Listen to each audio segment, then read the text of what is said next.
Maxime Liédot.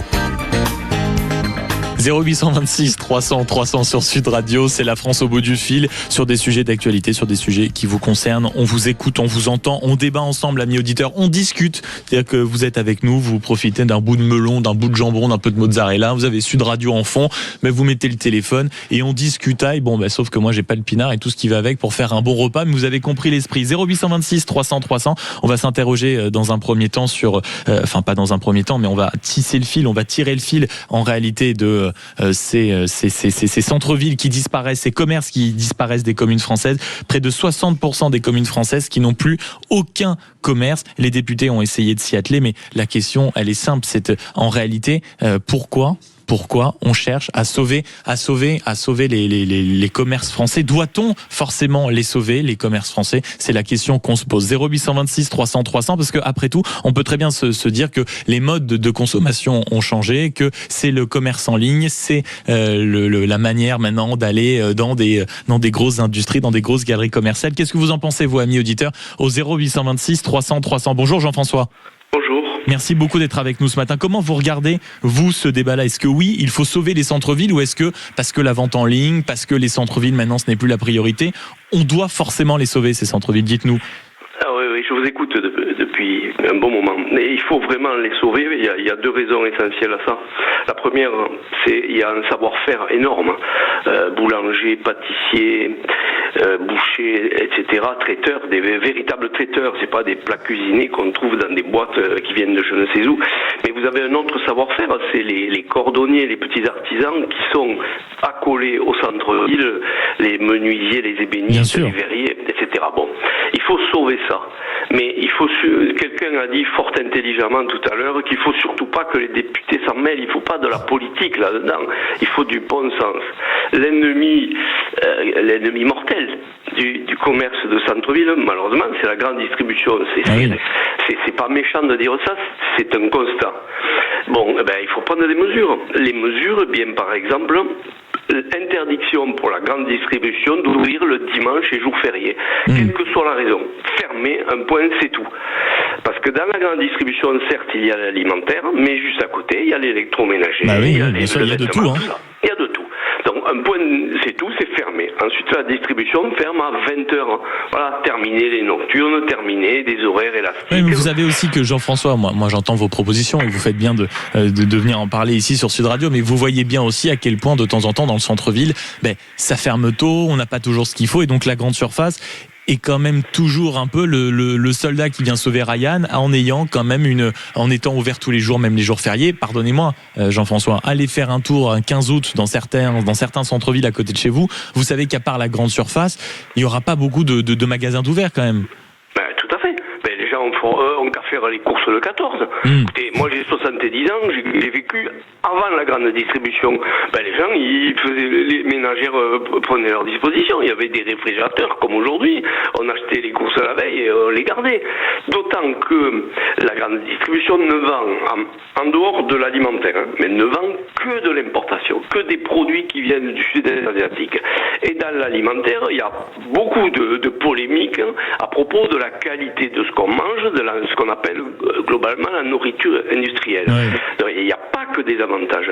Donc il faut rééquilibrer. Un commerçant, il ramasse tout. Oui, et j'entends ce que vous dites aussi Jean-François, sur l'importance, si vous voulez, de rééquilibrer le tout. C'est-à-dire que oui, le 15 août, d'accord, le centre-ville est fermé, très bien, mais on vient faire ses courses le 14, parce qu'après tout, c'est aussi une question d'organisation, et j'insiste sur ça, si on veut sauver nos commerces de centre-ville. Merci beaucoup d'avoir été avec nous, Jean-François, et je vous souhaite donc une belle journée à l'écoute de Sud Radio. Sur ce sujet, on poursuit. Doit-on sauver les centres-villes? Quand on voit les différents modes de consommation qui ont changé, notamment avec la mode en ligne, quand on voit tout ce qu'on trouve forcément dans les grandes surfaces, et à quel point il suffit de 2 clics pour que ça vienne devant la porte, venez en débattre avec nous au 0826 300 300 comme vous, Mohamed. Bonjour. Bonjour à tous. Merci beaucoup d'être avec nous, Mohamed. C'est avec grand plaisir et j'en profite pour donner un petit salut à tous ceux qui sont sur les routes pour regarder le Tour de France, qui vient de partir de ma ville de Pau, et je leur souhaite bon courage avec cette canicule. Et vous avez raison, on est avec eux. Revenons sur le sujet des centres-villes. revenir sur le sujet des centres-villes, nous avons donc bien sûr un centre-ville aussi à Pau. Et déjà, il y a quelques années, le maire de Pau, qui maintenant est décédé, Monsieur Labarrère, déjà se disait, mais ma ville est en train de se transformer comme la Suisse. Pourquoi ? Parce qu'il y avait de plus en plus de banques qui s'installaient. Et il n'était pas très content de ça, puisque comme a dit Jean-François tout à l'heure, ce qui est important, c'est que les artisans continuent à travailler, et c'est eux qui tenaient les petites boutiques. Et moi, ce que j'ai remarqué, déjà, lorsque j'avais étudié Zola, déjà, il y a plus d'un siècle, au 19e siècle exactement, il dénonçait au bonheur des dames, justement, ces grandes surfaces qui prenaient le travail des petites boutiques qui ne pouvaient pas concurrencer au niveau du tarif. Et c'est le grand problème. Et moi, je rajouterais même quelque chose que j'observe, c'est la gentrification. De plus en plus de gens qui ont un peu les moyens arrivent à acheter de l'immobilier ici, et puis et d'ouvrir de nouvelles boutiques, mais quand on regarde ces nouvelles boutiques, c'est quand même assez chic et assez cher. Ouais. Le problème, donc en fait, on transforme presque aujourd'hui les centres-villes en quoi ? En petites zones de luxe, Mohamed ? Exactement, moi c'est ce que j'observe. J'observe que ce qui est là, c'est des choses pour des gens qui ont vraiment les moyens. Or, la population française n'est pas faite que de gens aisés. Malheureusement, il y a beaucoup de gens qui travaillent assez dur ou qui essayent quand même de s'en sortir en recherchant des produits pas trop chers. Et on ne peut pas les trouver en centre-ville. Le problème, il est là. Autre problème aussi, quand vous allez vers une grande surface, qu'est-ce que vous remarquez ? Vous remarquez qu'il est très facile d'arriver en voiture et de se garer, il y a beaucoup de place, et vous avez même, si vous avez l'handicap qui est souvent pas du tout considéré, eh bien là, pour le commerce, il y a de superbes places pour handicapés, tout juste à l'entrée du grand magasin, ce qui est difficile en centre-ville pour une personne handicapée. Donc en fait, c'est une question de choix, c'est ce que vous nous dites un peu, Mohamed, et vous avez raison de le dire, avec, en plus, c'est vrai, des petites boutiques qui ouvrent maintenant avec des produits très premium, presque des produits de luxe réservés à une certaine élite, et pardonnez-moi, tous ceux qui sont dans les centres-villes ou qui y vont encore n'ont pas forcément les moyens d'accéder à ce type de produit. Merci beaucoup, Mohamed, d'avoir été avec nous, et donc je vous laisse profiter de votre après-midi, notamment devant le Tour de France. 0826 300 300, pendant que certains sont en train de manger ou un tout petit peu avant la sieste, on poursuit cette discussion au 0826 300 300 sur les centres-villes. 62% des communes françaises n'ont plus aucun commerce, et il faut s'intéresser par exemple à des chiffres comme l'augmentation du taux de vacances des locaux commerciaux dans les villes, que ce soit pour les artisans, les pharmaciens, les coiffeurs. Ce taux était de 12% en 2025 contre 6% à peine 10 ans plus tôt. C'est un chiffre qui a doublé. Doit-on sauver les centres-villes ? Est-ce que maintenant l'avenir, ce n'est pas la vente en ligne, ce n'est pas les monstrueuses galeries commerciales qu'on trouve en périphérie ? Je vous pose la question, et à vous de m'apporter une réponse, notamment au 0826 300 300. C'est l'ami Manu qui vous attend au standard. À tout de suite. Sud Radio, les débats de l'été, 10h-13h, Maxime Liédo. Vos débats de l'été qui se poursuivent jusqu'à la fin du mois de juillet, notamment avec un numéro que vous connaissez désormais, le 0826 300 300. On s'interroge sur l'avenir de nos centres-villes, parce qu'il suffit d'y aller maintenant pour constater qu'il y a de moins en moins de commerçants. C'est fini la petite boucherie, c'est fini la petite boulangerie, et encore ça, on est en France, donc on arrive à les sauver. Mais cette proximité, cette disponibilité, ce charme aussi, avec ce chiffre, 62% des communes françaises qui n'ont plus aucun commerce. Même quand on s'intéresse au taux de vacances, ce chiffre a doublé en 10 ans. 0826 300 300. Doit-on seulement sauver les centres-villes ? Bonjour Sabine. Bonjour. Merci beaucoup d'être avec nous ce matin. Comment vous regardez cette question, Sabine ?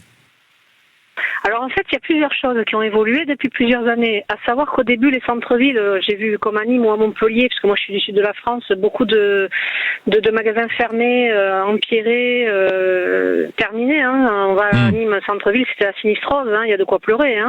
Ah oui, à ce point, la sinistrose à Nîmes, oui, c'est infernal. Le centre-ville de Nîmes, moi, par rapport à quand j'étais jeune, ça n'a strictement plus rien à voir. Alors qu'est-ce qui a disparu ? Racontez-nous un peu, Sabine.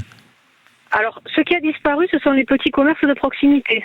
C'est vraiment les petits commerces, les petits vendeurs de chaussures, les petits vendeurs de fringues, les petits commerçants glaciers, les petits fabricants artisanaux, ce genre de choses qu'on retrouve maintenant chez nous dans certains villages comme à Pézenas qui sont très vivants.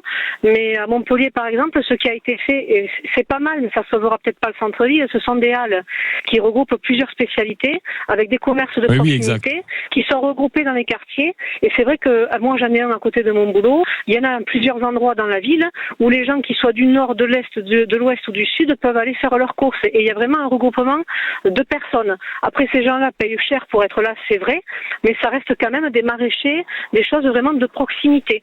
Alors, c'est vrai que ça ne s'adresse pas non plus à des gens qui ont un tout petit porte-monnaie. Il ne faut pas se le cacher et se le mettre sous le doigt. Oui, donc vous Sabine, vous reconnaissez en effet que le commerce de proximité, oui, c'est un coût supplémentaire, il faut le reconnaître. Ah, mais de toute façon, quand on voit les loyers en centre-ville, à moins de leur faire une faveur, et ça c'est politique, ça sera les villes qui prendront la décision, à moins de baisser un peu les tarifs pour ces commerçants-là, effectivement, en centre-ville, dans toutes les villes de France, quand vous voyez le prix des loyers au mètre carré, effectivement, ça donne envie de partir, quoi. Donc, à part de les aider là-dessus, de faire un geste là-dessus pour qu'ils puissent se réinstaller, réinvestir un peu les lieux, même dans des halles ou comme ça, je vois pas comment on peut s'en sortir. Et en plus de ça, en centre-ville, comme disait le monsieur précédemment, vous allez payer un parking à 10 balles pour aller vous garer 2 heures, pour aller acheter. En plus, donc vous allez payer pour acheter. C'est comme aller faire une foire ou comme ça, vous payez l'entrée pour aller acheter. Mais Sabine, vous entendez aussi tous ceux qui vous disent, par exemple, tout à l'heure, on était avec une commerçante qui nous expliquait que, ah non, mais on peut nous donner plus ou moins les aides qu'on veut. La vérité, c'est très simple. La vérité, c'est que les gens eux-mêmes, nous, citoyens, nous ne venons plus dans les centres-villes. On ne vient plus dans les boutiques, la petite chaussure, le petit vendeur de confiserie, les drogueries, les machins. C'est ça aussi la réalité. Alors, faut-il pouvoir se garer, encore une fois, gratuitement, avoir évident. des parkings, parce que quand vous allez dans des grandes surfaces, vous n'avez aucun problème pour vous garer, vous ne payez pas 1,50€ ou 3€ de l'heure, comme en centre-ville dans les villes, parce qu'on ne veut plus de voitures, donc il faut savoir ce qu'on veut aussi. Il va falloir faire un choix politique à ce moment-là. Moi, ce que je trouve pas, je dis pas aider les commerçants, parce que vivre sous perfusion comme beaucoup non, ça n'existe pas. Ça n'existe pas. Ça durera qu'un temps. À un moment donné, ça se cassait la gueule. Donc, il faut vraiment faire en sorte que les loyers soient accessibles, que les rues soient accessibles. Il faut penser aussi aux personnes âgées ou aux jeunes qui n'ont pas de voiture et qui n'ont pas encore le permis. Comment on facilite l'accès à ces zones-là ? Qui n'ont pas les moyens de se déplacer à 10 bornes de chez eux pour aller acheter un pack de lait.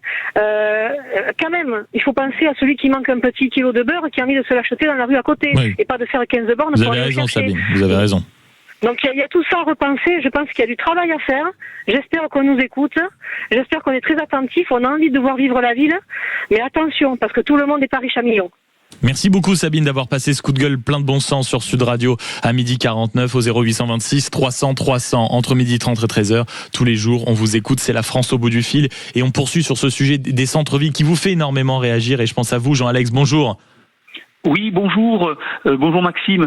Merci beaucoup d'être avec nous Jean-Alex. Vous nous avez écrit un mail, on vous a dit c'est très sympa de vous lire Jean-Alex, mais c'est quand même beaucoup plus sympa si on peut discuter avec vous quand même. Ah ben c'est gentil de votre part, j'apprécie beaucoup. Oui, en fait moi je suis agent commercial, je représente une dizaine de marques dans le milieu du complément alimentaire. Ouais. Et la difficulté qu'ont mes clients, les centres commerciaux sont certes des concurrents des centres-villes, mais je me suis aperçu récemment que j'ai un centre commercial adossé à un hypermarché pas loin de chez moi, et une boutique sur 3 est désormais fermée. Donc même une boutique sur 3. Oui, même c'est pas un très bon ratio. C'est pas pour vous dire une sur 2, mais une sur 3, on va dire pour rester soft. Mais je me suis le grand concurrent des centres-villes, c'est quand même l'Internet. Et la problématique est que sur Internet, les prix sont beaucoup plus bas sur les sites Internet parce que il faudrait qu'il y ait une loi qui dise que le prix plancher est celui qui est fixé par le fabricant. Ah oui, très bien. Pour pas justement qu'il y ait toute cette différence ici et là, pour qu'on soit tenté éventuellement d'aller à la grande surface plutôt que, on va dire, à la boucherie du centre-ville. Je caricature, mais c'est un peu l'idée, Jean-Alex, c'est ça ? Voilà. Moi, je vois dans ma partie des compléments alimentaires, un complément alimentaire vaut 20 €,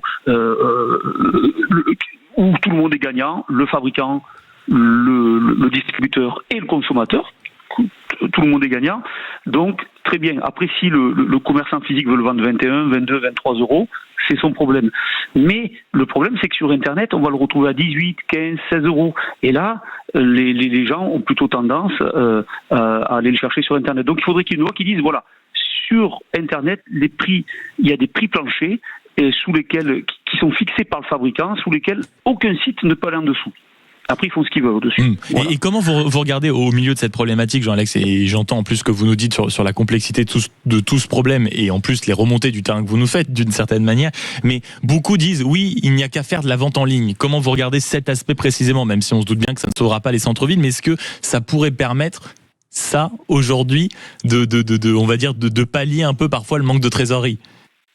Oui, c'est très bien. Enfin, les commerçants physiques peuvent faire un mix, mais ils ne peuvent pas aujourd'hui faire de la vente en ligne, puisqu'il va y avoir, mettons, un commerçant qui vend de l'électroménager en centre-ville, il va être concurrencé par un site spécialisé dans l'électroménager qui sera toujours moins cher que lui.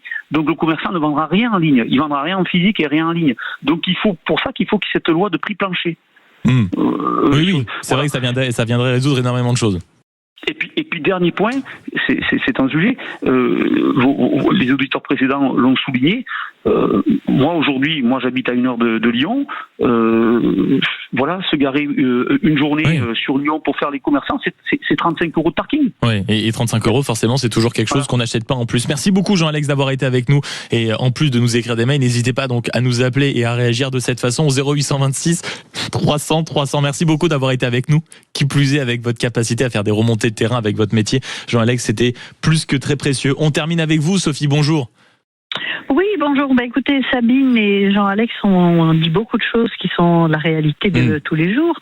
Moi, j'habite une ville très privilégiée qui est à Biarritz, mais si vous voulez, depuis une dizaine d'années, autour du marché, qui est le centre de vie depuis toujours, vous aviez autrefois le magasin Villemorin, on achetait des plantes, vous aviez une mercerie extraordinaire qui était merveilleusement achalandée, puis vous aviez 2 ou 3 commerces de boucherie, etc. Aujourd'hui, les barrières, en été, les barrières qui en fait clôt ce centre-ville tombent vers 13h, et autour du marché vous n'avez que des bars à tapas ou des petits restaurants pour touristes ou autres, c'est très bien, mais nous qui vivons à l'année, nous ne pouvons plus descendre en centre-ville parce que nous ne sommes pas du centre-ville, donc on n'a pas de passe, et puis il y a des gens âgés qui ont peut-être aussi besoin de rentrer dans ce quartier-là. C'est un petit peu dommage parce que vous dites aussi, Sophie, pardonnez-moi, mais vous dites que certes vous avez peut-être la chance d'habiter à Biarritz, c'est tant mieux pour vous. Vous dites aussi que en réalité, ce qui était disponible pour les habitants de Biarritz, quand on sait aussi les avantages qu'a cette ville, aujourd'hui les centres-villes se transforment en fait en grand espace de luxe pour les touristes ou pour les Parisiens. C'est un peu ça. Oui, pour ceux qui vivent ou qui bougent en 2 roues, parce que le 2 roues, les places de parking de voitures sont depuis très longtemps cédé à tout ce qui est 2 roues, donc on n'est pas forcément jeune et alerte, et puis quand il pleut c'est quand même plus sympa de prendre sa voiture, et vous avez, je ne sais pas si vous connaissez Biarritz, mais de grands centres commerciaux en périphérie qui drainent énormément de gens, mais si vous voulez, c'est une politique qui consiste à retirer un petit peu le côté populaire des choses, et moi je trouve ça très dommage. Ne serait-ce qu'un mais exemple, vous par exemple, Sophie, est-ce que vous faites partie justement peut-être des citoyennes, des habitants de Biarritz déçus de cette politique, et donc par exemple vous êtes dit bon allez c'est bon, si c'est ça, moi j'arrête le centre-ville. Est-ce qu'ils ont fait le choix, si vous voulez, ils ont fait le choix de privilégier une population à une autre? Absolument, et puis le centre-ville, moi j'y vais vraiment quand j'ai besoin d'y aller, sinon j'y vais plus. Parce que c'est infernal pour se garer, comme disait le monsieur, les parkings sont très chers, on a des PV très très rapidement dès qu'on dépasse le temps, si vous voulez, le temps qu'on a souhaité, et c'est compliqué, c'est très compliqué. C'est compliqué, et vous dénoncez parfaitement non seulement la volonté d'accéder à davantage aux touristes et à ceux qui viennent d'autres grandes villes plutôt que les fameux locaux, et quand les locaux eux-mêmes ne viennent plus dans le centre-ville, forcément ça peut pas être un terrain prospère. Merci beaucoup Sophie d'avoir été avec nous. Profitez de Biarritz et de son soleil. On aime forcément y vivre cette ville ici sur Sud Radio. 0826 300 300. C'est un plaisir que de passer ces 3 heures avec vous. On se retrouve demain à partir de 10h bien évidemment, avec toujours le même numéro pour participer aux échanges, à la discussion, au débat. Mais cette fois-ci, après les 3 heures d'actualité, c'est le moment de vous laisser respirer avec la culture et le Festival d'Avignon, et on